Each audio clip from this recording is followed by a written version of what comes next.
أشهد أن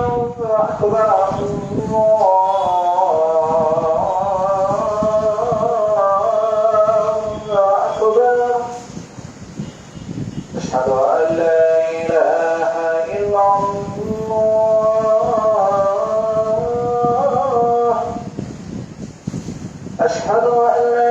إله إلا الله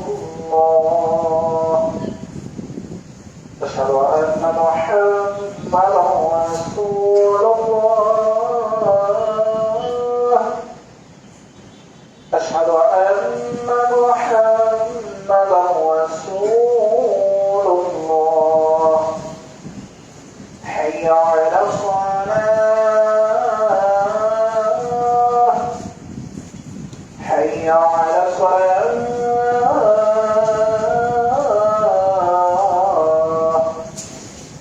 حي على الفلاح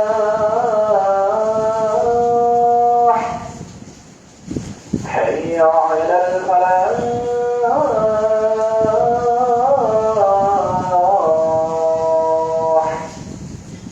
الله أكبر الله أكبر لا إله إلا الله.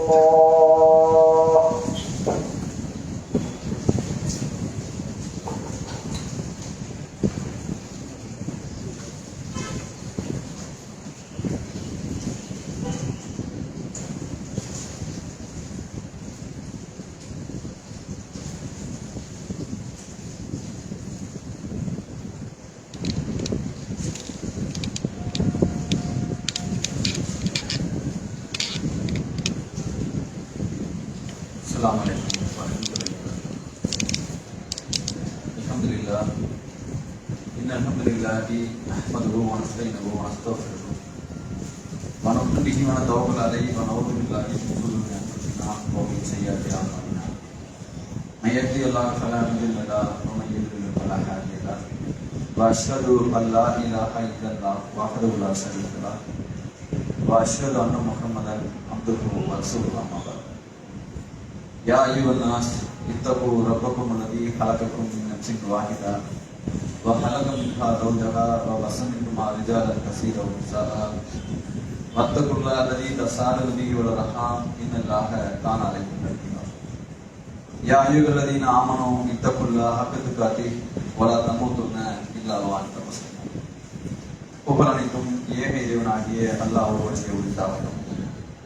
பெருமானார் நபிகள் நாயகம் ஸல்லல்லாஹு அலைஹி வஸல்லம் அவர்களுக்கு அவருடைய சொல் செயல் அங்கீகாரங்களை தங்கள் வாழ்க்கை நெறியாக மாற்றி அமைத்துக் கொண்ட அத்தனை மூமின்கள் மீதும் முஸ்லிம்கள் மீதும் குறிப்பாக இறைவனால் விதியாக்கப்பட்ட ஜும்மாவிலே ஒன்று குறித்து இருக்கக்கூடிய நம் அனைவரின் மீதும் அந்த ஏக இறைவனுடைய சாந்தியும் சமாதானமும் பெருங்கருணையும் எங்கென்றும் நின்று நிலவட்டமாக இந்த பிரார்த்தனையோடு இந்த ஜும்மாவுடைய ஆரம்பம் செய்கிறேன். சஃபுகளை பூர்த்தி செய்திருக்கிறேன். அன்பிற்கினிய சகோதரர்களே, எல்லாம் நம்முடைய நல்லடியார்களே,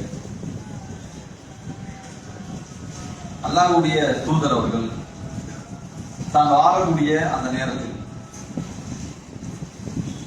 தனக்கு நிகராக ஒரு சகோதரனை நேசித்தார்கள் என்று சொன்னால் அபூபக்கர் ரலியல்லாஹு அன்ஹு அவர்கள் தான். ஏன் அல்லாஹ்வுடைய தூதர் அவர்கள் அபூபக்கர் ரலியல்லாஹு அன்ஹு அவர்களை நேசித்தார்கள் என்று சொன்னால், அவர் ஆரம்ப காலகட்டத்தில் அல்லாஹ்வுடைய தூதரவர்கள் எந்த அளவுக்கு சிரமப்பட்டார்களோ அதே அளவுக்கு அல்லாஹ்வுடைய தூதரோடு சேர்ந்து அவரும் சிரமப்பட்டிருக்கிறார்.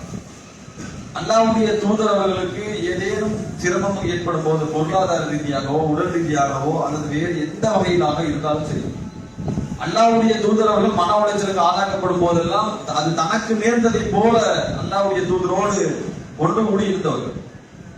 அல்லாஹ்வுடைய தூதர் அவர்கள் எந்த அளவுக்கு அவரை நேசித்தார்கள் என்று சொன்னால், அபூபக்கர் ரலியல்லாஹு அன்ஹு அவர்கள் ஏதாவது ஒரு தவறு செய்தால் அந்த தவறை சுட்டிக்காட்டி அதற்கு அந்த விஷயத்தை அல்லாஹ்வுடைய தூதருக்கு முறையிட்டு வரக்கூடிய நேரத்தில் எல்லாம் அல்லாஹ்வுடைய தூதர் அவர்கள் அந்த சஹாபாக்கள் இடத்திலே அபூபக்கர் ரலியல்லாஹு அன்ஹு பதிலாக தான் மன்னிப்பு கேட்கக்கூடிய அளவுக்கு இருந்தார்கள். ரபியா அஸ்லமி என்ற ஒரு நபித்தோழருக்கும் அபூபக்கர் ரலியல்லாஹு அன்ஹு அவர்களுக்கும் இடையில ஒரு சின்ன வாக்குவாதம் ஏற்படுகிறது.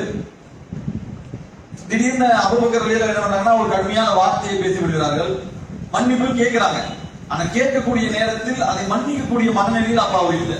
அவர் என்ன பண்ணாருன்னா அல்லாஹ்வுடைய தூதர்கிட்ட போய் நான் கம்ப்ளைண்ட் பண்ணுவேன்னு வர. அப்படி வரக்கூடிய நேரத்தில் கம்ப்ளைண்ட் வருது. அல்லாஹ்வுடைய தூதர் அவர்கள் பேர் சொன்ன வார்த்தை, இந்த அபூபக்கர் அவர்களை நீங்கள் மன்னித்து விடுங்கள், அல்லாஹ்விற்காக மன்னித்து விடுங்கள், எனக்காக மன்னித்து விடுங்கள். ஏன் தெரியுமா? அவர் ஆரம்ப காலத்தில் எனக்கு எப்படி இருந்தாரு, நீங்க என்ன மாதிரிலாம் பண்ணீங்க, நீங்கள் பொய்யராளர் பார்த்தீர்கள், நீங்கள் என்ன உண்மையாளர்களாக பார்க்கல, என் மீது பல்வேறு விதமான கட்டம் துறை அவுத்து விடக்கூடிய நேரத்தில் எல்லாம் அவர் என்னோடு இருந்தார், எனக்கு பொருளாதாரத்தை உதவி செய்தார். இப்படி முன்னாடி செய்த அந்த நற்காரியங்களை குறித்து சொல்லி இதற்காக நீங்கள் மன்னிக்க கூடாதா, எனக்காக நீங்கள் மன்னிக்க மாட்டீங்களா என்று அபூபக்கர் அவர்களை கண்டிக்காமல், அபூபக்கர் அவர்களின் மீது கோபப்படாமல், அவர் செய்த அந்த ஆரம்ப காலத்தில் செய்த அந்த செயலுக்காக தான் முன்னாடி நின்று மன்னிப்பு கேட்டார். அப்ப இந்த அளவுக்கு அல்லாஹ்வுடைய தூதர் அவர்கள் அபூபக்கர் அவர்களை நேசித்தார்கள் என்று சொன்னால் எந்த அளவுக்கு அவர்கள் மீது ஒரு மரியாதை ஏற்படுத்தி இருப்பார்கள். சரி, அபூபக்கர் அவர்களை நேசித்ததை போல வேறு யாரையும் அல்லாஹ்வுடைய தூதர் அவர்கள் நேசித்தார்கள் என்று சொன்னால் அது அன்சாரிகளை தவிர வேறு யாரையும் இருக்காது. அன்சாரி தோழர்களை அல்லாஹ்வுடைய தூதர் அவர்கள் அபூபக்கர் அவர்களை எப்படி நேசித்தார்களோ அதை போல அல்லாஹ்வுடைய தூதர் அவர்கள் அன்சாரிகள் மீது நேசம் வைத்தார்கள். ஏன் அந்த நேசம் தெரியுமா? எந்த அளவுக்கு நேசம் வைத்திருந்தார்கள் என்று சொன்னால், நாம இன்னைக்கு இறை நம்பிக்கையாளர்கள் என்று பட்டியல் வச்சிருப்போம். இறை நம்பிக்கையாளர் பட்டியல் என்ன வச்சிருப்போம்? அல்லாஹ்வை நேசிக்கணும், அல்லாஹ்வை என்ன பண்ணணும்னா நம்பணும், வானவர்களை நேசிக்கணும், வானவர்களை நம்பணும், இறை வசனங்களை நாம் என்ன பண்ண நேசிக்கணும், நடைமுறைப்படுத்தணும், அதை நம்பணும். இப்படி இதெல்லாம் இறை நம்பிக்கையாளர் பட்டியல் வச்சிருப்போம். அல்லாஹ்வை நம்பல என்ன பண்ணுவோம்? இறை நம்பிக்கையாளர் லிஸ்ட்ல கொண்டு வர முடியாது. அல்லாஹ்வுடைய தூதர் அவர்களை நம்பல இறை நம்பிக்கையாளர் லிஸ்ட்ல வைக்க முடியாது. அப்ப ஒரு இறை நம்பிக்கையாளர் பட்டியலை வைக்கணும்னா இது எல்லாம் வச்சிருப்போம். நோன்பு வைக்கணும், ஐவேளை தொழுகையை நம்பணும், இது அல்லாஹ் தான் இறக்கினான், அல்லாஹ் தான் நம்ம கட்டளை இருக்கிறான் என்று நம்பணும். அப்ப இது எல்லாம் நம்ம என்ன வச்சிருப்போம்னா ஒரு இறை நம்பிக்கையாளருடைய அந்த லிஸ்ட்ல வச்சிருப்போம். இதை நம்பினா தான் அவன் இறை நம்பிக்கையாளர், இல்லைன்னா அவன் இறை நம்பிக்கையாளர் சொல்ல முடியாது. அப்ப இந்த அளவுக்கு நாம் என்ன பண்ணிருப்போம்? வைத்திருப்போம். அன்சாரிகளை நேசிப்பது கூட இறை நம்பிக்கையாளர் பட்டியல் வரும். அன்சாரிகளை வெறுத்தால் அவன் இறை நம்பிக்கையாளர் இல்ல. யார் சொல்றா? அல்லாஹ்வுடைய தூதர்கள் சொல்கிறார்கள். யார் அன்சாரிகளை நீங்க வெறுக்கிறீர்களோ அவர்கள் இறை நம்பிக்கையாளர்கள் கிடையாது. யார் அன்சாரிகளை வெறுக்கிறார்களோ அவர்கள் நயவஞ்சர்கள் என்று அல்லாஹ்வுடைய தூதர்கள் சொல்கிறார்கள். எவ்வளவு பெரிய அந்தஸ்து பாத்துங்க. அன்சாரிகளை விரும்புவது இறை நம்பிக்கையாளருடைய பண்பு. அன்சாரிகளை யார் நேசிக்கிறார்களோ அவர்கள் அல்லாஹ் நேசிக்கிறான். அன்சாரிகளை யார் வெறுக்கிறார்களோ அவர்கள் அல்லாஹ்வும் வெறுக்கிறான். எவ்வளவு பெரிய அந்தஸ்து கொண்டு அன்சாரிகளை அல்லாஹ்வுடைய தூதர்கள் வைத்திருக்கிறார்கள் என்று யோசிப்பார். இன்னும் அல்லாஹ்வுடைய தூதர் சொல்கிறார்கள், அன்சாரிகள் ஒரு பள்ளத்தாக்கில் நடந்தால், ஒரு கணவாய் வழியாக நடந்தால், நான் அந்த பள்ளத்தாக்கிலோ கணவாய் வழியாகத்தான் நானும் நடப்பேன். அல்லாஹ்வுடைய தூதர்கள் சொல்கிறார்கள். ஹிஜ்ரத் மட்டும் என்று ஒன்று நடக்காமல் இருந்தால் நான் அன்சாரிகளில் ஒருவனாக இருக்க வேண்டும் என்று ஆசைப்பட்டிருக்கிறேன். இது அல்லாஹ்வுடைய தூதர் சொல்கிறார். அதே மாதிரி அல்லாஹ்வுடைய தூதர் இன்னொரு இடத்துல சொல்றாங்க, அன்சாரிகள் என்னுடைய இறைப்பை, என்னுடைய கருவூலம் என்று அல்லாஹ்வுடைய தூதர் சொல்லிவிட்டு சொல்கிறார்கள். அன்சாரிகளில் பலர், அதாவது எங்க உட்கார்ந்து பேசுறாங்க, மதீனாவில் உட்கார்ந்து கொண்டு அன்சாரிகளை பற்றி அல்லாஹ்வுடைய தூதர் சொல்கிறார்கள். அன்சாரிகள் இங்கே குறைவாக காணப்படுவார்கள். வரக்கூடிய காலகட்டத்தில் அன்சாரிகள் அல்லாத மக்கள் இங்கே பெருகுவார்கள், அன்சாரிகளுடைய மக்கள் தொகை குறைந்து விடும் என்று சொல்லிவிட்டு அல்லாஹ்வுடைய தூதர் சொல்கிறாங்க, நீங்கள் அந்த நேரத்தை அடைந்தால் அன்சாரிகளில் யாரேனும் உங்களுக்கு நன்மை செய்தால் அதை நீங்கள் ஏற்றுக்கொள்ளுங்கள். அதே சமயத்தில் அவர்கள் உங்களுக்கு ஏதேனும் தீமையை செய்தால் நீங்கள் பரந்த மனப்பான்மையோடு அவர்களை மன்னித்து விடுங்கள். யார் சொல்றா? அல்லாஹ்வுடைய தூதர் மதீனாவில் உட்கார்ந்து கொண்டு அன்சாரி மக்களுடைய அந்த களத்தில் உட்கார்ந்து கொண்டு அன்சாரிகளை பற்றி பேசுகிறார்கள். இங்கே முஹாஜிர்கள் பெறுவார்கள். யார் குறைவா?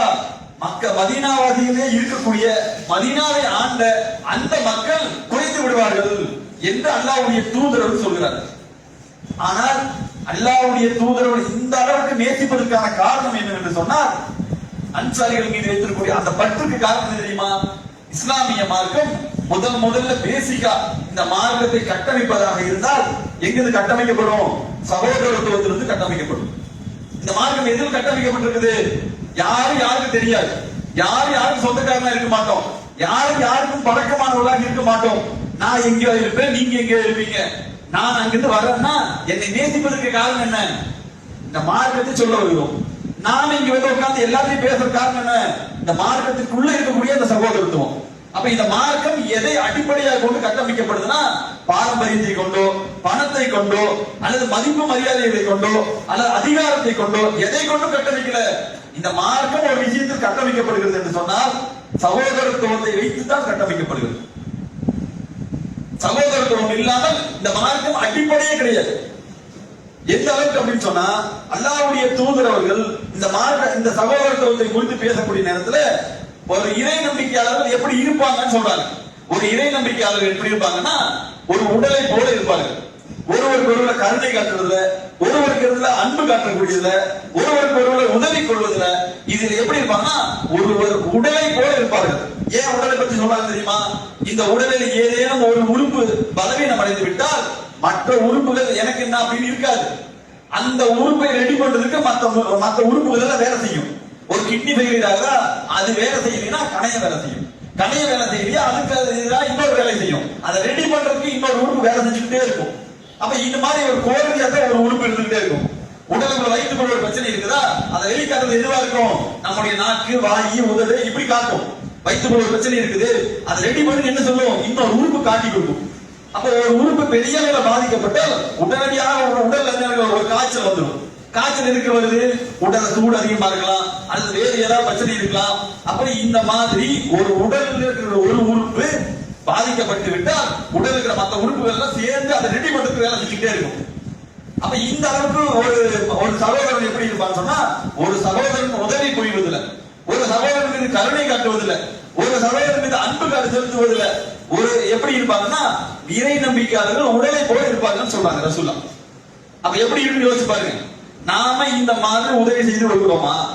இந்த மார்க்கத்தில் இருக்கிறதுனால, இந்த மார்க்கத்தை ஏற்றுக்கொண்டதுனால இப்படி இன்னொரு சகோதரன் மீது அன்பு செலுத்துவதில் இருக்கிறோமா அப்படின்னா ஆரம்பத்தில் இருப்போம். ஒருத்தர் புதுசா நம்ம போய் தாவா பண்ணி கூட்டிட்டு வரும்போதெல்லாம் அப்படி இருப்போம். கொஞ்ச காலம் போகும்போது நமக்கு பக்கத்துல கடை போடும் போது நம்மளுடைய அந்த முகம் தெரியும்.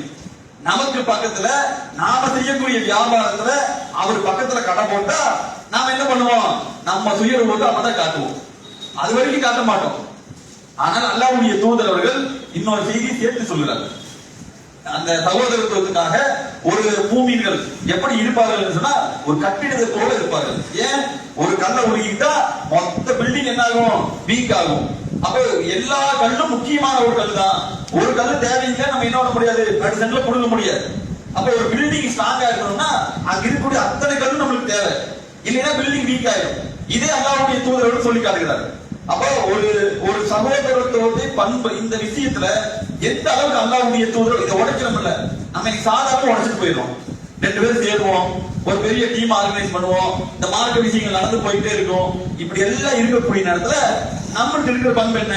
திடீர்னு 2 டீமா பிரிவோம், அல்லது 2 பேருக்கு சண்டை நடக்கும், அல்லது ஒரு 5 பேர் தனியாவும் 5 பேர் தனியாவும் போவோம். இப்படி சண்டை போட்டுட்டே இருக்கக்கூடிய அந்த கட்டத்தில் நம்ம உட்கார்ந்து இருக்கோம். மார்க்கம் நமக்கு எதை போதனை செய்ததோ, மார்க்கம் எந்த சகோதரத்தை வலியுறுத்துதோ அதை நாம் சரியாக பின்பற்றுகிறோமா? ஒரு சகோதரத்தை உடைக்காம இருக்கிறதுக்கு ஏதாவது வேலை செய்யணுமா அப்படின்னா அப்படி யாரும் இல்லை. பெரும்பாலும் நம்மளுடைய கோபம், நம்மளுடைய வீராப்பு, அல்லது நம்மளுக்கு இருக்கக்கூடிய அந்த ஈகோ, இது ஏதாவது ஒண்ணு நம்மளுக்கு வெளிப்பட்டு நம்ம எப்படி காட்டி கொடுக்கும்? நாம சாதாரண ஆளுகள் தான் அப்படின்னு காட்டி கொடுக்கும். அந்த மாதிரி ஒரு சூழ்நிலை கொண்டு நிறுத்துது. நாம இப்ப உடைச்சுக்கிட்டே தான் இருக்கிறோம். அப்ப எந்த அளவுக்கு இந்த சகோதரத்துவத்தை உடைக்க கூடாது, உடைக்கிற மாதிரி ஒரு காரியம் வந்தால் அல்லாஹ்வுடைய தூதர்கள் எந்த அளவுக்கு கோபப்பட்டார்கள் என்று பார்த்தால் ரசூலுல்லாஹ் காலத்துல ஒரு முஹாஜிரும் ஒரு அன்சாரியும் என்ன பண்றாங்க இருக்கிறாங்க. இந்த அன்சாரி என்ன பண்ணிடுறாருன்னா அல்லாஹ்வுடைய அந்த தூதரோடு இருக்கக்கூடிய நேரத்துல அந்த முஹாஜிர் மேல ஒரு சும்மா லைட் அடிச்சாரு, வலையடித்து அடிக்கிறார். இந்த முஹாஜிருக்கு சுருக்குன்னு படுது. பட்டதுமே இவர் என்ன பண்றாருன்னா அன்சாரி அடிச்சாரு, எல்லாரும் வாங்கன்னு சொல்லி இவர் கூப்பிடுறாரு. இந்த முஹாஜிர் என்ன பண்றாரு? என்னை ஒரு அன்சாரி அடிச்சாரு, உடனே வாங்கன்னு சொல்லி கூப்பிடுறாரு. 2 பேருக்கு நடுவுல விளையாட்டாக ஆரம்பிக்கக்கூடிய ஒரு விஷயம். உடனடியாக என்ன ஆகுதுன்னா 2 பேர் 2 டிவி கூப்பிடுறாங்க. இந்த அன்சாரி இருந்து கூப்பிடுறாரு, முஹாஜிர் இருந்து கூப்பிடுறாங்க. அப்ப இந்த மாதிரி கூப்பிடுற நேரத்துல அல்லாஹ்வுடைய தூதருக்கு இந்த செய்தி கேக்குது. உடனடியாக அல்லாஹ்வுடைய தூதர் என்ன பண்ணாங்கன்னா இது என்ன அறியாமை கால கூப்பாடு? 2 பேரும் 2 பேர் அடிச்சுக்கிறீங்க, விளையாட்டுக்கு அடிச்சுக்கிறீங்க. ஆனால் ஒரு விளையாட்டாக செய்யக்கூடிய அந்த காரியத்துக்காக 2 சமூகத்தை எழுப்பீங்களா அப்படின்னு சொல்லிட்டு இது என்ன அறியாமை கால கூப்பாடு என்று அல்லாஹ்வுடைய தூதர் கேட்கும் போது அந்த மக்கள்ல என்ன சொன்னாங்க? அல்லாஹ்வுடைய தூதருக்கு விளக்கம் கொடுக்குறாங்க. அல்லாஹ்வுடைய தூதர் ஒண்ணு இல்ல, நீங்க கோபப்படாதீங்க, இந்த மாதிரி ஒரு சின்ன 2 பேர் விளையாண்டுக்கிட்டாங்க, இவங்க இப்படி கூப்பிட்டாங்க. ரசூலுல்லாஹ்வுக்கு கண்கள் சிவக்க கோபம் அந்த அளவுக்கு வருது. ரசூலுல்லாஹ் வந்து சொல்றாங்க, இந்த அறியாமைக்கான கூப்பாடு இருக்கிறது இது எப்படியாப்பட்டது தெரியுமா? நாற்றம் அடிக்கக்கூடிய அருவருக்கு தக்கக்கூடிய காரியமாகும் அப்படின்னு ரசூலுல்லாஹ் சொல்றாங்க. எந்த அளவுக்கு கண்டிக்கிறாங்க பாருங்க. நீங்க ஒரு சமூகத்தை கூப்பிட்டு 2 சமூகத்தையோ 2 வர ஒன்னா இருக்கக்கூடிய ஒரு சமூகத்தையோ 2ஆக பிரிக்க பார்த்தால் அந்த ஜாதியோ மதத்தையோ மொழியோ இனத்தையோ எதையோ ஒன்று வைத்து நீங்க உடைக்க பார்த்தால் அது அறியாமைக்கால கூப்பாடு. அதே நேரத்துல அது அருவருக்கக்கூடிய நாற்றம் அடிக்கக்கூடிய ரொம்ப கொடுமையான ஒரு காரியம் என்று அல்லாஹ்வுடைய தூதர் அவர்கள் கண்கள் சிவக்க பேசுறாங்க. அப்ப எவ்வளவு கடுமை கண்டிப்பாங்க யோசிச்சு பாருங்க. இவ்வளவு தூரம் இந்த சகோதரத்துவத்தை பத்தி பேசுறோம்னா அன்சாரிகளை நேசிப்பதற்கு காரணம் என்ன தெரியுமா? அல்லாஹ்வுடைய தூதரவர்கள் இந்த சகோதரத்துவத்தை எப்படி பேணி பாதுகாக்க வேண்டும் என்று நினைத்தார்களோ, எந்தெந்த இடத்துல எல்லாம் உடைந்து விடக் கூடாது என்று நினைத்தார்களோ அதில் எல்லாம் அன்சாரிகள் பேணி பாதுகாத்தார். நாம நினைக்கிற மாதிரி கிடையாது. அன்சாரிகள் நமக்கு இருக்கக்கூடிய நமக்கு முன்மாதிரியாக இருக்கக்கூடிய பெரிய சமூகம் என்று சொன்னால் அன்சாரிகள் அவ்வளவு தூரம் நம்ம எடுக்க வேண்டியது இருக்கும். ஏன் தெரியுமா? நாம எங்கெல்லாம் விட்டு கொடுக்க மாட்டோமோ, நாம எங்கெல்லாம் உடைச்சிட்டு போவோமோ, நாம எங்கெல்லாம் கடுமையா கோபத்தை காட்டுவோமோ, நாம எந்த இடத்துல எல்லாம் இந்த சமூகத்தை பிளவுபடுத்துவோமோ அந்த மாதிரி சூழல் நமக்கு வந்தால் இதெல்லாம் செய்வோம். அன்சாரிகள் வந்த அந்த நிலையை பற்றி அது மாதிரி நமக்கு வந்த நாம் அந்த சகோதரத்தை ஒரு காலத்தும் கட்டமைக்க மாட்டோம். ஆனால் அன்சாரிகள் இந்த மார்க்கத்தினுடைய அடிப்படை அந்த சகோதரத்துவம், இந்த சகோதரத்துவத்தை பேணி பாதுகாக்கணும்ன்றதுல அன்சாரிகள் அவ்வளவு தெளிவாக இருந்தார்கள். அதனால்தான் அல்லாஹ்வுடைய தூதர் அவர்கள் அன்சாரிகள் மீது அவ்வளவு அன்புகள் செலுத்தினாங்க. நான் முன்னாடி ஒரு விதி சொன்னேன். என்னது? இந்த மதீனா மண்ணுக்குள்ள உட்கார்ந்து மதீனாவாசிகள் மக்காவாசிகள் வந்து எங்க வராங்க? தஞ்சம் அடைந்து வராங்க. அப்படி தஞ்சம் அடைந்து வரக்கூடிய அந்த நேரத்துல எல்லாரும் உட்கார்ந்து இருக்கிறோம். திடீர்னு ஒரு வெளியூர்ல இருந்து ஒரு 4 பேர் வந்திருக்காங்க. இந்த காதர்பேட்டையில நீங்க எல்லாம் இருக்க மாட்டீங்க, அந்த 4 பேர் தான் இருப்பாங்க, அவங்க பெருகிடுவாங்க, நீங்க எல்லாம் கம்மியாயிருவீங்க, வியாபாரம் போயிடும். நீங்க ஒரு அறிவிப்பு செஞ்சா அந்த 4 பேர் அடுத்த நாள் வியாபாரம் பண்ண முடியாது. அந்த 4 பேரோட கடையை நம்ம விட்டு வைக்க மாட்டோம். ஏன்? எங்கேயிருந்து ஒரு 4 பேர் வருமா, நாம ஆதிக்கம் செலுத்தக்கூடிய இந்த வியாபார தளத்துல அந்த 4 பேருக்கு நம்ம விட்டு கொடுக்கணுமா? அப்ப இருக்கிறனால பிரச்சனை வரும் என்று நாம சிந்திப்போம். ஆனால் அன்சாரிகள் என்ன பண்ணல, அந்த மாதிரியான சிந்தனைக்கு அவர்கள் போகல.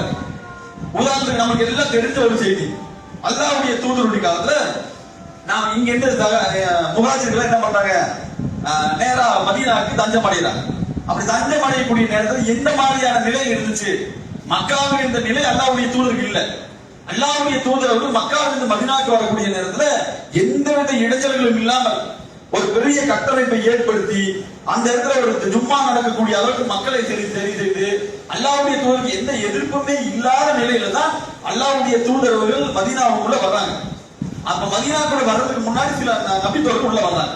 அப்ப அப்படி வரக்கூடிய நேரத்துல 2 நபித்தோழருக்கு இடையில என்ன பண்றாங்க அப்படின்னா, அல்லாஹ்வுடைய தூதர்கள் அப்துல் ரஹ்மான் பின் அவுஃப் ரலியல்லாஹு அன்ஹு முதல்ல உள்ள வர்றாங்க. அப்படி வரக்கூடிய நேரத்துல இவங்க என்ன பண்றாங்கன்னா, சாது பின் ரபியு அப்படிங்கிற ஒரு நபித்தோழர் என்ன பண்றாங்க, நீங்க 2 பேரும் ஒன்னா இருங்க, இவங்க 2 பேரும் சகோதரனா இருங்கிறாங்க. இந்த சாது பின் ரபியுங்கிற ஒரு முஹாஜிர்ல ஒருத்தர், சாரி அன்சாரிகள் ஒருத்தர். அப்ப அன்சாரிகள் ஒருத்தர் என்ன பண்றாரு, தன்னுடைய இடத்துல வந்த அந்த நபித்தோழரை உள்ள கூப்பிட்டு தன்னுடைய சொத்துக்களை பாதி தரேன், தன்னுடைய மனைவிமார்ல பாதி தரேன், இப்படி எல்லாத்தையும் பேசுற. ஆனால் அவர் என்ன கேட்கிறாரு, எனக்கு அதெல்லாம் வேண்டாம், நீங்க ஒரு வியாபார தளத்தை காட்டுங்க அப்படிங்கிற. இந்த வியாபார தளத்தை கூட்டிட்டு போய் காட்டக்கூடியது இந்த நபித்தோழர் தான். அவர் பெரிய பிற்காலத்துல பெரிய வியாபாரியாக மாறுகிறார். அப்படி இருக்கக்கூடிய நேரத்தை யோசிச்சு பாருங்க. நாம நம்ம இடத்துல ஒருத்தர் தஞ்சம் கொடுக்குமா, இங்க படுத்துக்கு பாய் கொடுத்துறோம் அப்படின்னு கொடுப்போம், குளிச்சுக்கிறீங்களா குளிக்கிறதுக்கு இடம் கொடுப்போம். ஆனால் இந்த இடத்துல எனக்கு ஒரு கடை வேணும், ஒரு நல்ல கடையை வச்சு தருவீங்களா அப்படின்னு கேட்டா நாம வச்சு கொடுப்போமான்னு யோசிச்சு பாருங்க.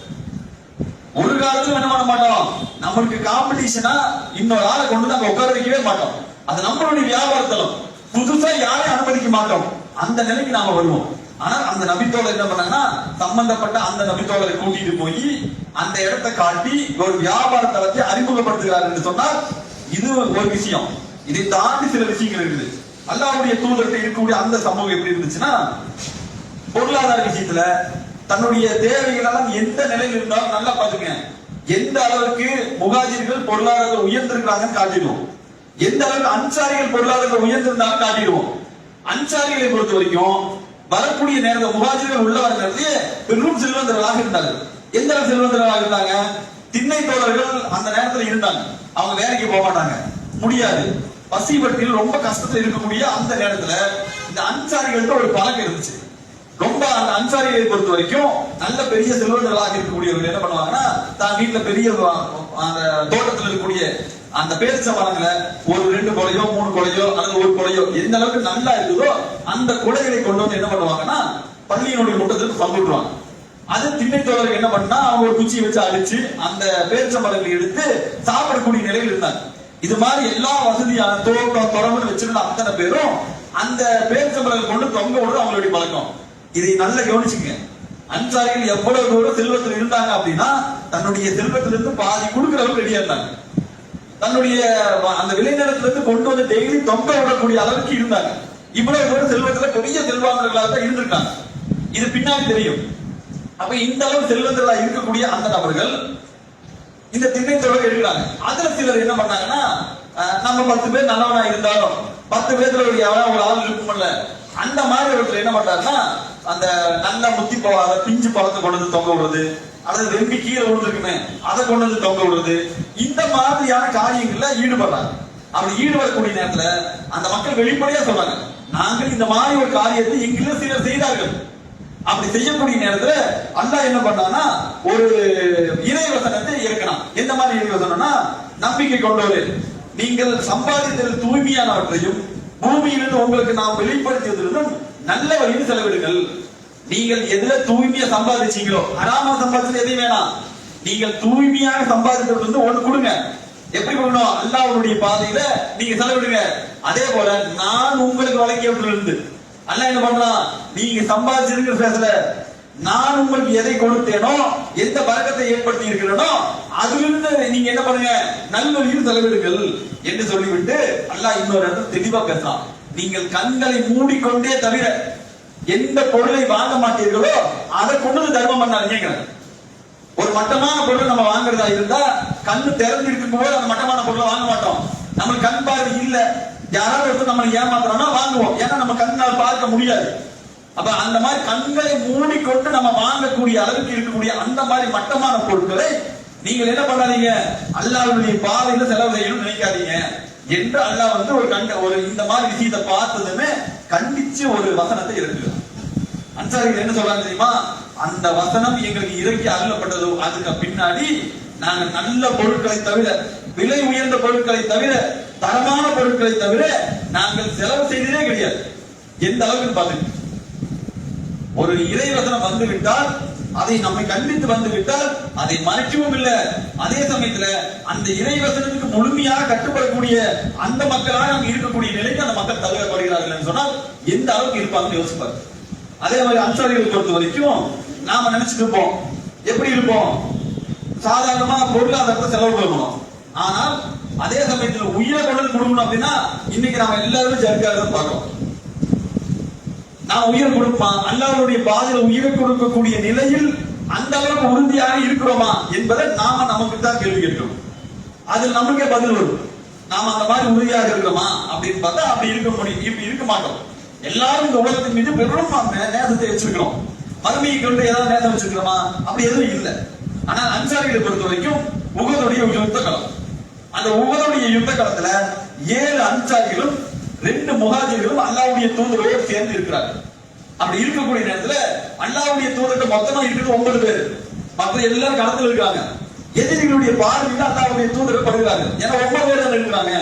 அப்ப எதிரிகள் அல்லாஹ்வுடைய தூதரை நெருங்கக்கூடிய நேரத்துல ரசூல் ஒரு வார்த்தை சொல்கிறார், என்ன தெரியுமா, நீங்கள் இந்த போர்க்களத்தில் எனக்காக யார் இந்த போர்க்களத்தில் நின்று உயிரை விடுகிறீர்களோ மறுமையினால அவர்கள் என்னுடைய நண்பர்களாக எழுப்பப்படுவீர்கள், சொர்க்கத்துல என்னோட என்னுடைய நண்பர்களாக இருப்பீங்க.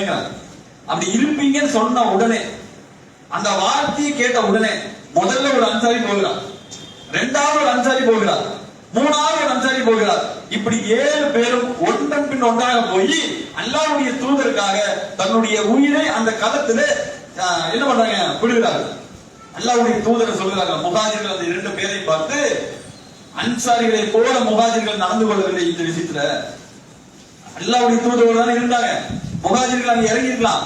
ஆனா முஹாஜிர்களுக்கு முந்தி என்ன பண்றாங்க, இந்த 7 அன்சாரிகளும் உள்ள களத்துல போய் அங்க சகிதாக்குறார்கள் என்று சொன்னால் உயிர் கூட பண பொருளாதாரம் கிடையாது, உயிராக இருந்தால் சரி அல்லாஹ்வுடைய தூதருக்காக, அல்லாஹ்வுடைய தூதரோடு நின்ற ஒரே காரணத்துக்காக இந்த முஹாஜிர்கள் என்ன பண்றாங்கன்னா அந்த இடத்துல போய் தன்னுடைய உயிரை விடுகிறார்கள் என்று சொன்னால், அன்சாரிகள் இந்த மார்க்கத்தினுடைய கட்டத்தை உடைப்பதுல ரொம்ப தெளிவா இருந்தாங்க. உடைக்கவே கூடாது, எந்த இடத்துலயும் நம்மால அந்த செயல் வந்துடக்கூடாது என்று சொல்லக்கூடிய அந்த நிலையில வந்து அன்சாரிகள் அவ்வளவு தெளிவாக இருந்தார்கள்.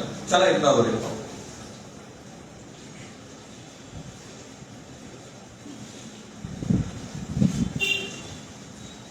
அஸ்ஸலாமு அலைக்கும் வரஹ்மத்துல்லாஹி. அன்பிற்குரிய சகோதரர்களே, எல்லாம் அல்லாஹ்வுடைய நல்லது. அன்சாரிகளை பொறுத்த வரைக்கும் எல்லா விஷயத்திற்கும் எந்த அளவுக்கு ரொம்ப உறுதியாக இருந்தார்கள் என்று சொன்னால், இந்த மார்க்கத்தினுடைய அந்த சகோதர கட்டங்கள் உடைக்க கூடாது என்பதுல எந்த அளவுக்கு உறுதியாக இருந்தார்கள் என்று சொன்னால், நாம சில இடங்களை விட்டுக் கொடுக்கவே மாட்டோம். நமக்கு இவ்வளவு பொருளாதாரத்தை இந்த மார்க்கத்துக்காக செலவு செஞ்சிட்டோம், எவ்வளவு பொருளாதாரங்களை இந்த முஹாஜிர்களுக்காக கொடுக்க முடியுமோ அவ்வளவு செய்தார்கள். ஆனால் அன்சாரியுடைய இறுதி கட்ட நிலை எப்படி இருந்துச்சு தெரியுமா? அல்லாஹ்வுடைய தூதர்கள் என்ன பண்ணாங்கன்னா, ஒரு ஃபஜ்ருடைய நேரத்துல உட்கார்ந்துருக்காங்க. அந்த ஃபஜ்ருடைய நேரத்துல பக்ரைன் வாசிகள்கிட்ட அல்லாஹ்வுடைய தூதர் என்ன பண்ணாங்கன்னா ஒரு ஒப்பந்தம் போட்டு வச்சிருந்தாங்க. நாங்க இந்த நாட்டை ஆளுவோம், நீங்க என்ன பண்ணுங்க அப்படின்னு சொன்னா எங்களுக்கு நீங்க வரி கட்டணும் அப்படின்னு அந்த பக்ரைனை கைப்பற்றி அதனுடைய ஆட்சியாளராக அல்லாஹ்வுடைய தூதர் இருந்தாங்க. அப்படி இருக்கக்கூடிய நேரத்துல அபூ உபைதா ரலியல்லாஹு என்ன பண்ணாங்கன்னா இந்த வருவாயை அங்கிருந்து வாங்கிட்டு வரக்கூடிய ஒரு ஆளாக இருக்கிறார். அபூ உபைதா ரலியல்லாஹு என்ன பண்ணாங்கன்னா அந்த பக்ரைன் வாசிகளிட்ட இருந்து என்ன பண்ணாங்கன்னா அந்த வருவாய் அந்த வரி தொகையை வாங்கிட்டு ஒரு ஃபஜ்ருடைய நேரத்துல நேரம் வராங்க. இந்த வரக்கூடிய நேரத்துல அல்லாஹ்வுடைய தூதர் கீழே உட்கார்ந்துட்டு என்ன பண்றாங்க, அல்லாஹ்வுடைய தூதர் தொழுகிறாங்க, தொழுதுட்டு திரும்பி உட்கார்றாங்க. உட்காரக்கூடிய நேரத்துல இந்த மதீனாவாசிகள் அன்சாரிகள் என்ன பண்றாங்க, அல்லாஹ்வுடைய தூதரை பார்த்து சிரிக்கிறாங்க. சிரிக்கக்கூடிய நேரத்துல ரசூலா கேக்குறாங்க, நீங்க அபூ உபைதா வந்து ஒரு கனிமத்து பொருள் வாங்கிட்டு வந்திருக்காங்க, தெரிஞ்சுதான் வந்து உட்கார்ந்துருக்கீங்க, அதுக்காக தான் வந்து உட்கார்ந்துருக்கீங்க அப்படிங்கிறாங்க. அல்லாஹ்வுடைய தூதர் சொல்றாங்க, ஆமா நாங்க அந்த கனிமத்து பொருள் கொஞ்சம் வாங்கணும், கொடுத்த சமூகம் வாங்கக்கூடிய நிலைக்கு வந்து நிக்குது. அல்லாஹ்வுடைய தூதர் ஏதாவது தரமாட்டாங்களா, அந்த கனிமத்து பொருள் இருந்து அந்த வரியிலிருந்து ஏதாவது கொடுக்க மாட்டாங்களா என்ற நிலையில வந்து உட்கார்ந்துருக்காங்க. அப்ப ரசூலா என்ன பண்றாங்க அப்படின்னு சொன்னா, இந்த மக்களுக்கு என்ன பண்ணாங்கன்னா நிறைய கொடுத்துக்கிட்டே இருக்காங்க. அன்சாரிகளுக்கு தன்னுடைய தேவைகள் எல்லாம் வரக்கூடிய நேரத்தில் அல்லாஹ்வுடைய தூதருக்கு எந்த இரு பொருள் இருந்தாலும் சரி அன்சாரிகள் வந்து கேட்டு விட்டால் உடனடியாக அல்லாஹ்வுடைய தூதர் கொடுத்து விடுவார்கள். இப்படி நிறைய பேருக்கு கொடுக்குறாங்க. அப்படி கொடுக்கக்கூடிய நேரத்துல ரசூலா என்ன பண்றாங்கன்னா ஒரு இடத்துக்கு மேல ரசூலா எல்லாம் முடிஞ்சு போயிடுது. முடிஞ்சு போனதுக்கு பின்னாடி அன்சாரிகள் மீண்டும் கேட்கக்கூடிய நேரத்துல ரசூலா என்ன பண்றாங்க அப்படின்னா ஒரு அறிவுரையை அவர்களுக்கு சொல்கிறாங்க. என்ன அறிவுரை? நீங்கள் யாசகம் கேட்கக்கூடிய அடுத்தவர்களிடத்திலே யாசகம் கேட்கக்கூடிய நிலையில் இருக்காதீங்க. நீங்க அந்த மாதிரி ஒரு நிலையில் இருக்காவிட்டால் அல்லாஹ் உங்களை தன்னிறைவாக வர செய்வான். யார்கிட்ட? பெரும் பொருளாதாரத்தை, பெரும் தியாகத்தை, பெரும் செல்வங்களை, தான் ஆண்டு கொண்ட அந்த நிலத்தை எல்லாத்தையும் இந்த முஹாஜிர்கள் கொடுத்து விட்டு பெரும் செல்வந்தர்கள் அல்லாஹ்வுடைய தூதரை கேட்டு நிற்கக்கூடிய அந்த நிலைக்கு வருகிறார்கள்.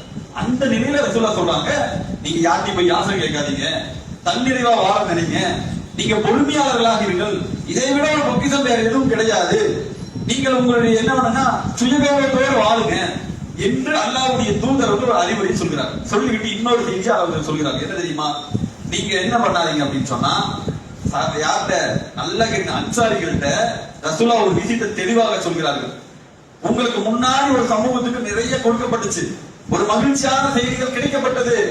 ஆனால் அந்த செய்தியை அந்த பொருட்களை எல்லாம் அந்த சமூகம் வாங்கி கொண்டு எப்படி தத்தளித்து போனதோ அது மாதிரி உங்களுக்கும் கொடுக்கப்பட்டு நீங்களும் அழிந்து போய்விடுவீர்களோ என்று நான் பயக்கிறேன். சொன்னது யாரு? அல்லாஹ்வுடைய தூதர். யார்கிட்ட சொல்றாங்க? பெரும் செல்வந்தர்களாக இருந்து கையேந்த நிலையில வந்து நிற்கக்கூடிய அன்சாரிகள்கிட்ட சொல்றாங்க. நாமளா இருந்தா அந்த நிலையில அந்த மாதிரி சூழல்ல நாம எப்படி இருப்போம் யோசிச்சு பாருங்க. பெரும் செல்வத்தை தியாகம் செய்யறோம், பெரும் பொருளாதாரத்தை கொடுக்கிறோம், நாம வியாபாரம் செய்யக்கூடிய இடத்துல மக்களுக்கு இது கொடுக்கிறோம், ஒரு கட்டத்துக்கு மேல முடியல, நாம பார்ப்பதற்கு கடை வச்சு கொடுக்கிறோம், அவரு டெவலப் ஆயிடுறாரு, நாம கீழே போயிடுறோம். நாம அவர்கிட்ட போய் ஏதாவது கேட்கும் போது கேட்டு பழகாதீங்க அப்படின்னு கேட்டா நாம அவருடைய வரலாறு வரைக்கும் தோண்டி இவன் எப்படி வந்தான் தெரியுமா, இவன் எப்படி இருந்தான் தெரியுமா, நான் பார்த்துதான் இவனுக்கு எல்லாம் பண்ணி கொடுத்தேன், இன்னைக்கு நன்றி இல்லாம தெரியுதான். இப்படி அந்த 10 வருஷத்துக்கு முன்னாடி 20 வருஷத்துக்கு முன்னாடி அவர் எப்படி இந்த பூமி இந்த நாம இருக்கக்கூடிய பகுதிக்கு வந்தாரோ அது மாதிரி நம்மள மாதிரி அவர் திட்டுறதோ, நம்மள மாதிரி அவர் அசிங்கப்படுத்தவோ, நம்மள மாதிரி ஏளனம் செய்யவோ அல்லது கேவலப்படுத்தவோ அப்படி ஒரு ஆளே பார்க்க முடியாது. நாம தான் அங்க ஹைலைட்டா இருப்போம். ஏன்? நாம கேட்டவன் தரலங்கிற அந்த ஆதங்கம். ஆனால் அன்சாரிகளுக்கு அல்லாஹ்வுடைய தூதர்கள் இதை சொன்னதற்கு பின்னால் அன்சாரிகள் அதுல இருந்து ஒரு காலத்தும் என்ன பண்ணல, யாரிடத்திலும் யாசகம் கேட்கக்கூடியவர்களாகவோ அல்லது யாரையாவது ஒரு தன்னுடைய தேவைகள் தீருமோ என்று ஏங்கி நிற்கக்கூடியவர்களாக அந்த அன்சாரிகளை பார்க்கவே முடியாது. அவ்வளவு தண்ணீரை இல்லாட்டி பரவாயில்ல, தண்ணீரையோடு வாழ வேண்டும் என்று நினைத்தார்கள். அவ்வளவு பெரிய இக்லாசாக நடந்தார்கள். அதே மாதிரி எல்லாம் விட்டு கொடுத்துட்டாங்க. சரி, ஓகே. ஒருத்தர் எதை வேணாலும் விட்டு கொடுப்பான், தன்னுடைய ஆட்சி அதிகாரத்தை விட்டு கொடுக்க மாட்டான். நாம நிறைய பார்க்கிறோம். ஒரு அமைப்பை கட்டமைப்போம், அந்த அமைப்பு யாரும் தூக்கிட்டு போயிடக்கூடாதுன்னு சொல்லி என்ன பண்ணுவோம், அதை எப்படியாவது அரசியல் பண்ணி அல்லது எப்படியாவது ஒண்ணு பண்ணி அதை நம்ம கையிலேயே வச்சுக்கணும்னு யோசிப்போம். அல்லது ஒரு பெரிய சாம்ராஜ்யத்தை ஏற்படுத்தி விட்டால் அது நம்ம பார்ட்னர், ஒரு 2 பார்ட்னர் இருந்துட்டா போதும். அப்பதான் தெரியும். ஒரு வியாபாரத்தில் 2 பார்ட்னர் இருந்துட்டா நம்ம ஆரம்பம் முதல் நம்ம எத்தனை காலமா டிராவல் பண்ணுமோ நம்மளுடைய மனநிலை இருக்கும், இவன் கிட்ட அது போயிடக்கூடாது, கம்பெனி ஃபுல்லா நம்ம கண்ட்ரோல் இருக்கணும், இப்படிதான் நம்ம நினைப்போம். இந்த கடை நம்ம கண்ட்ரோலே இருக்கணும், அக்கௌண்ட் எல்லாம் நம்ம கையில, செக் புக் கையெழுத்து எல்லாம் நம்ம கையில, இப்படி இருக்கணும்னு நம்ம ஆசைப்படுவோம். ஆனால் அல்லாஹ்வுடைய தூதரவர்கள் ஒரு செய்தியை அன்சாரிகிட்ட பேசுறாங்க. இது எவ்வளவு பெரிய ரொம்ப அழகான செய்தி. ஒரு கட்டமைப்பை உடைக்க மாட்டோம், அதில் எவ்வளவு உறுதியாக அன்சாரிகள் இருந்தார்கள் என்பதற்கு எவ்வளவு முன்னாடி இருக்குன்னு பாருங்க. அல்லாஹ்வுடைய தூதரவர்கள் இந்த பக்ரீனுடைய நில வருவாய் எல்லாம் தூக்கிட்டு வராங்கல்ல, வரக்கூடிய நேரத்துல இந்த மாதிரி மானியத்தை கொடுத்துட்டே இருக்காங்க. அப்ப ரசூலுல்லாஹ் என்ன பண்றாங்கன்னா, இந்த மானியத்தை கொடுக்கக்கூடிய நேரத்துல அன்சாரிகள் சொன்னா, அல்லாஹ்வுடைய தூதரே, நீங்கள் எங்களுக்கு இந்த மானியத்தை தருவதாக இருந்தால் முஹாஜிர்களுக்கும் இதுவோட கொடுக்கணும். எங்களுக்கு ஒரு 50 ஒட்டத்தை கொடுத்தா முஹாஜிர்களுக்கு 50 ஒட்டம் கொடுங்க. எங்களுக்கு ஒரு 1/2 கிலோ பேரிச்சம்பழம் கொடுத்தா முஹாஜிர்களுக்கும் 1/2 கிலோ பேரிச்சம்பழம் கொடுக்கணும். சரிசமமாக கொடுப்பதாக இருந்தால் இந்த கனிமத்து பொருளை நாங்க வாங்குறோம், இல்லைன்னா எங்களுக்கு வேண்டாம். சொல்வது யார்? கையேந்த நிலையிலையும் அந்த முஹாஜிர்களை விட்டு கொடுக்காமல் நாம மட்டும் வாங்கிட்டோம் சொன்னா முஹாஜிர்கள் எங்கேயாவது கோவிச்சுக்குவாங்களோ, யாராவது இடத்துல ஒரு பிரச்சனை வந்துருமோ, 2 இடத்துல பிரிவினை ஏற்பட்டு விடுமோ என்று அஞ்சக்கூடியவர்களாக அப்ப முஹாஜிர்களும் நம்மோடு கூட சேர்ந்தே வச்சிருக்கணும். எந்த நிலையிலும் இந்த ஒரு கட்டமைப்பு உடைச்சிடக்கூடாதுங்கிறதுல அன்சாரிகள் இருந்ததனுடைய காரணம் தான் எங்களுக்கு கொடுத்தால் முஹாஜிருக்கு கொஞ்சம் கொடுங்க, அப்படி கொடுக்கலன்னு சொன்னா எங்களுக்கு இந்த கனிமத்து பொருள் வேண்டாம் அப்படின்னு சொல்லி என்ன பண்றாங்க, அல்லாஹ்வுடைய தூதர் சொல்றாங்க. அப்ப அல்லாஹ்வுடைய தூதர் என்ன சொல்றாங்கன்னா, இந்த விஷயத்தில் நீங்கள் உறுதியாக இருப்பவர்களாக இருந்தால், நல்லா கேளுங்க, இந்த விஷயத்தில் நீங்கள் உறுதியாக இருப்பவர்களாக இருந்தால் எப்ப வரைக்கும் நீங்க பொறுமையாகணும், என்னை கௌசர் தடாகத்தில் சந்திக்கக்கூடிய நாள் வரைக்கும் நீங்கள் பொறுமையாளராக இருங்க சொல்லிட்டு அல்லாஹ்வுடைய சொல்றாங்க. உங்களிடத்திலிருந்து ஆட்சி அதிகாரம் பறிக்கப்படும், நீங்க ஆட்சி அதிகாரத்தில் இருக்க மாட்டீங்க. யாரை பார்த்து சொல்றாங்க? தன்னுடைய நிலத்துல தான் ஆண்டு கொண்ட தான் பூர்வீகமாக இருந்த அந்த நிலத்தை உங்களுக்கு கிடைக்காது. அது யாருக்கு போகும்? நிச்சயமாக முஹாஜிர்கள் ஆட்சி செய்வார்கள். முஹாஜிர்கள் தான் உங்களுக்கு என்ன பண்ணுவாங்க, உங்களுக்கு எந்தவித பதவியும் இல்லாமல், எந்த விதமான எந்த ஒரு முன்னறிப்பு இல்லாமல் இந்த இடத்துல அவர்கள் ஆட்சி செய்வார்கள். நீங்கள் ஒதுக்கப்படுவீர்கள். நீங்க அப்படி ஒதுக்கப்பட்டாலும், உங்களுடைய ஆட்சி அதிகாரம் பிடிக்கப்பட்டாலும், நீங்கள் புறக்கணிக்கப்பட்டாலும் நீங்கள் எது வரைக்கும் பொறுமையா இருக்கணும்னு சொன்னா, முஹாஜிர்களுடைய விஷயத்துல ரொம்ப பொறுமையாக எது வரைக்கும், என்னை நீங்கள் கௌசர் தடாகத்தில் சந்திக்கக்கூடிய வரைக்கும் நீங்கள் பொறுமையாக இருங்க அப்படின்னு அல்லாஹ்வுடைய தூதர் அவர்கள் அன்சாரிகளை பார்த்து சொல்கிறார். யோசிச்சு பாருங்க, நாம அப்படி நம்மள்ட்ட ஒரு விஷயத்தை சொன்னால் இப்படி பொறுமையா இருப்போமா? எப்படா இவனை மறுபடியும் அவன் நாட்டுக்கு துரத்தலாம் பார்ப்போம். அல்லது இன்னைக்கு நிறைய நாட்டுல பாக்குறோம். ஏன் என்ன பாக்குறோம்? ஒவ்வொரு இடத்திலுமே ஒரு சமூகம் ஒடுக்கப்பட்டு அந்த நாட்டை விட்டு கொலை செய்து அவர்களை ரொம்ப சின்னாவிடம் பழக்கி ரொம்ப வெளியில ஏற்றக்கூடிய, இந்த நாட்டுல வாழாத, நீ இந்த வாழ்க்கை இருக்கக்கூடாது அப்படின்னு சொல்லி ஒரு நாட்டில் ஒரு சமூகம் படுகொலை செய்யப்படுகிறது என்று சொன்னால் என்ன காரணம்? இவன் யாரும் ஏதோ நாடு, இவனுக்கு எங்க நாட்டுக்கு பூர்வீகம் கிடையாது, இவன் இந்த நாட்டுடைய மண் கிடையாது. நீ பாகிஸ்தானுக்கு போகிறான், ஒரு பக்கம் பங்களாதேஷ்ல இருந்து அங்கிருந்து இந்துக்களை தாக்கி விடுறாங்கிறான், இன்னொரு பக்கம் பார்த்தா அதுக்கு மேல இருக்குது. ஒவ்வொரு நாட்டிலும் இனத்தை, மொழியை, இது மாதிரி நிறைய கலாச்சாரங்களை பின்பற்றி ஒரு சமூகம் கொலை செய்யப்படுகிறது, ஒரு சமூகம் ஒடுக்கப்படுகிறது, ஒரு சமூகம் இந்த நாட்டிலிருந்து வெளியேற்றப்படுகிறது என்று சொன்னால் அதுக்கெல்லாம் காரணம் என்ன? அந்த நாட்டினுடைய ஆசை. நாங்கள் இந்த நாட்டினுடைய பூர்வகுடிகள், நாங்கள் இந்த நாட்டினுடைய மன்னர்கள், நாங்கள் தான் இந்த நாட்டை ஆள வேண்டும் என்ற வெறி இப்படி இருக்கும். ஆனால் அன்சாரிகள் இப்படி ஒரு வார்த்தை சொல்லும் போது அல்லாஹ்வுடைய தூதர் அவர்கள் எப்படி சொன்னார்களோ, எது மாதிரி வாழ வேண்டும் என்று சொன்னார்களோ, அவருடைய இறுதி கட்டம் வரைக்கும் இந்த சகோதரர்களை உடைக்கக்கூடிய காரியத்திலிருந்து ரொம்ப ஜாக்கிரதையாக வாழ்ந்தார். அப்ப இந்த அன்சாரிகளை பொறுத்த வரைக்கும் நம்முடைய வாழ்க்கையினுடைய பெரும் முன்மாதிரி. எந்த இடத்திலெல்லாம் அந்த சகோதரத்தை உடைக்க கூடாது என்று அல்லாஹ்வுடைய தூதர்கள் சொன்னார்களோ அந்த சகோதரத்தை உடைக்காமல் பார்த்துக் கொண்டார்கள். அப்ப அந்த மாதிரியான வாழ்க்கையை நாமும் வாழ வேண்டும்.